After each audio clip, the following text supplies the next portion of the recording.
Orang yang sebetulnya sudah mendapat belas kasihan, mendapat kasih karunia yang begitu besar dari Tuhan. Sudah diampuni segala dosa-dosanya. Tapi dia tidak mau memaafkan, tidak mau mengampuni kesalahan orang-orang yang ada di sekelilingnya.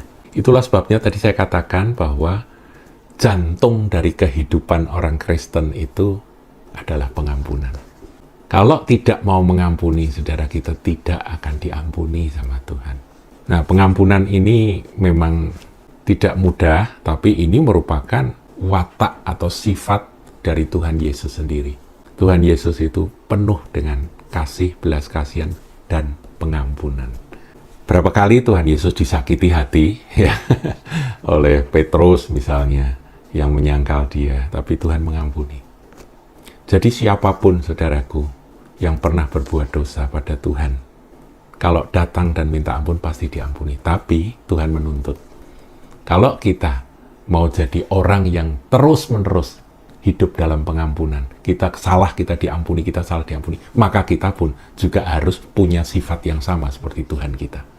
Kalau ada orang lain salah, diampuni. Berapa kali salahnya? Nah, di awal dari Matius 18 tadi, ayat yang ke-21 dan 22, itu Petrus bertanya, berapa kali aku harus mengampuni saudaraku kalau ia berbuat dosa kepadaku? Sampai 7 kalikah? Itu pertanyaan dari Petrus. Petrus memakai angka 7, dipikirnya itu 7 itu sudah banyak gitu ya, aku sudah 7 kali. Sebab saya pernah dengar ada seorang teman, dia berkata bahwa kalau ada orang salah kepadaku 1 kali aku maafkan, 2 kali aku maafkan, 3 kali aku nggak bisa maafkan. Jadi dia punya aturan sendiri. Lah Petrus ini nggak mau pakai 3 kali, dia pakai 7 kali, dipikirnya sudah baik. Tapi Tuhan berkata bukan 7 kali, tetapi 70 kali 7 kali. Jadi karena dia pakai 7, angka 7-nya dipakai sama Tuhan 70 kali 7. Maksudnya apa? Hidup dalam pengampunan itu ya sudah nggak ada batasnya, saudaraku.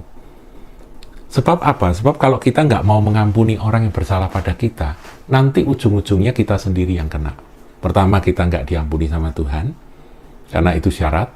Kedua, orang yang tidak mau memaafkan kesalahan orang, yang menyimpan kesalahan orang, mendendam terhadap kesalahan orang yang pernah melukai dia, menyakiti dia, membuat dia menderita, dia tidak mau memaafkan, nggak mau mengampuni, maka hal itu akan menjadi sebuah, istilah saya, sebuah kanker yang akan menggerogoti akan kehidupan rohaninya.